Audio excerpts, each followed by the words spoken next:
வணக்கம். இன்று மீண்டும் உங்களை நான் சந்திப்பதில் மிகுந்த மகிழ்ச்சி அடைகிறேன். ஒரு திரைப்பட பாடலில் பார்த்தோன்னாக்கா, கோழி ஒரு கூட்டிலே, சேவல் ஒரு கூட்டிலே, கோழி குஞ்சு ரெண்டும் இப்போ அன்பில்லாத காட்டிலே அப்படின்னு வரும். ஏன்னா கணவன் மனைவி பிரிந்து விடுவார்கள், குழந்தைகளும் பிரிந்து விடும். இவங்கக்கிட்ட ஒரு குழந்தை, அவங்கக்கிட்ட ஒரு குழந்தை. அந்த குழந்தைகளுக்கு அம்மாவுடைய அன்பு, அப்பாவுடைய அன்பு என்பது கிடைக்காமல் போய்விடும். அதனால் அது என்ன சொல்லுது, அன்பில்லாத காட்டில் தான் நாங்கள் இருக்கிறோம் அப்படின்னு அந்த குழந்தைங்க பாடுற மாதிரி ஒரு பாடல் வரும். அன்பு இல்லைன்னா அது வீடல்ல, காடு. சரியா? அதை தான் இங்கே சொல்கிறாங்க. அப்போது வள்ளுவம் என்ன சொல்லுது, அன்பகத்தில்லா உயிர் வாழ்க்கை வன்பார்க்கண் வற்றல் மரம் தளிர்த்தற்று. அந்த அன்பு கிடைச்சிதுன்னா என்ன ஆகும், குழந்தைகளுக்கு ரொம்ப சந்தோஷமாகிடும், மிகுந்த சந்தோஷம். அம்மா அப்பா கூட இருக்கிறதுங்கிறது பெரிய வரம், அது அவங்களுக்கு சந்தோஷத்தை கொடுக்கிறது அப்படின்னு சொல்கிறாருல்ல. அந்த மாதிரி இங்கே என்ன சொல்கிறாருன்னாக்கா, ஊமையாக, அன்பகத்தில்லா உயிர் வாழ்க்கை வன்பார்க்கண் வற்றல் மரம் தளிர்த்தற்று. அன்பகத்து இல்லா உயிர் வாழ்க்கை வன்பார்க்கண் வற்றல் மரம் தளிர்த்தற்று.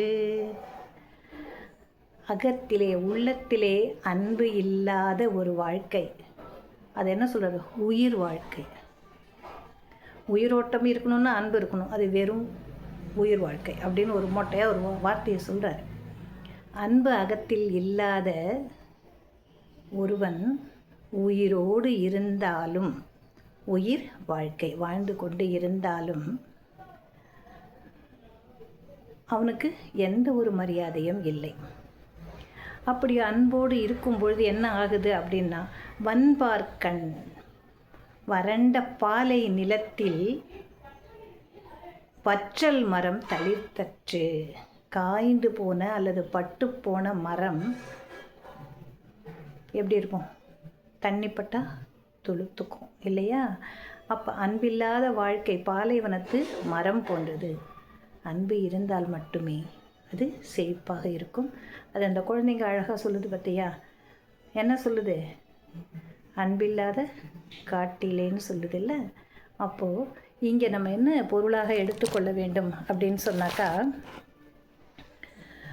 அன்பில்லாத இருக்கக்கூடிய அந்த வாழ்க்கையில் உயிரோட்டம் இருந்தாலும் அது வளமானதல்ல, பாலை நிலம் போன்றது.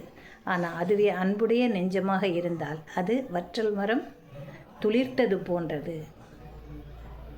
இதுதான் வள்ளுவம் எடுத்துரைக்கிறது. நாளை மீண்டும் சந்திக்கலாம். நன்றியுடன் உங்கள் மணிமேகலை.